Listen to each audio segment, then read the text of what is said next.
Sir काय सांगाल, आता या प्रकरणाला कुठेतरी एक वेगळं वळण देण्याचा प्रयत्न केला जातो आहे. जेव्हा हा वाद चालू झाला होता ना, तेव्हा मला खरंच माहीत नव्हतं की समोरच्या माणसाची पार्श्वभूमी काय, तो तिकडचा प्रतिष्ठित व्यक्ती आहे नाही आहे किंवा कॉमन मॅन आहे काय. तर मला त्याचं नाव पण माहीत नव्हतं, त्याची बॅकग्राऊंड पण माहीत नव्हती, काहीच माहीत नव्हतं.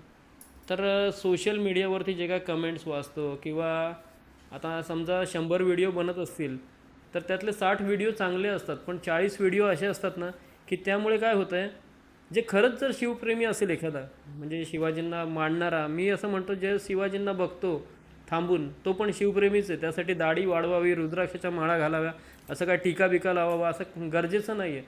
तुमच्या मनामध्ये असलं तरी तुम्ही शिवप्रेमीच आहे. तर मी सगळ्यांना एकच सांगेन की हा वाद आहे ना, आपला आपला वाद आहे फक्त एकच आहे की तो किल्ला आहे ना तो महाराजांचा आहे, तो शासनाचा अंडर यावा, त्याचं संवर्धन व्हावं, तो किल्ला सगळ्यांसाठी खुला व्हावा. यामध्ये माझी अशी कुठली भावना नाही आहे की तो माणूस मुस्लिम कम्युनिटीचा आहे आणि मी एक हिंदू आहे म्हणून हिंदू मुस्लिम यांच्यामध्ये वाद व्हावा, असा जातीवादाचा माझा कुठलाही प्रयत्न नाही. आणि जे काही सोशल मीडियावरती या रिलेटेड व्हिडिओ बनवत आहे ना त्याच्याशी पण माझा कुठलाही संबंध नाही. तर तुम्ही मला कॉल कराल ना, तर मला तुम्ही माझ्या झालेल्या गोष्टीबद्दल तुम्ही मला अभिनंदन द्याल, आभार कराल किंवा मला काय सजेशन द्याल ना, तर मला ही गोष्ट आवडेल. पण मला अशा गोष्टीसाठी कॉल, मेसेज किंवा कुठल्याही प्रकारचा मेल करू नका, कॉन्टॅक्ट करू नका. मी तुमचे फोन नाही उचलले तर तुम्ही मला मेल करणार, कुठेतरी जाणार त्या इन्स्टामध्ये त्याचा मेल आय डी शोधणार किंवा मग मला पर्सनली मेसेज करणार. तर कुठल्याही प्रकारचं मला ह्या गोष्टीला कुठल्याही प्रकारचं हिंदू मुस्लिम असं जातीवादाचं कुठलंही वळण द्यायचं नाही आहे.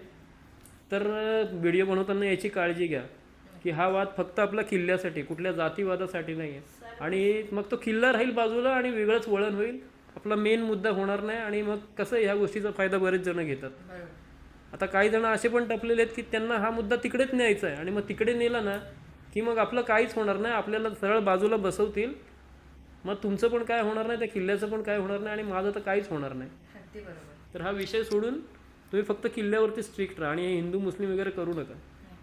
आपले छत्रपती शिवाजी महाराजांनी 18 पगड जातींच्या मावळ्यांना एकत्र घेऊन स्वराज्याची स्थापना केली होती. त्यामुळे फक्त ते विचार जवळ ठेवा आणि गड किल्ले वाचवण्यासाठी नक्कीच पुढाकार घ्या. धन्यवाद.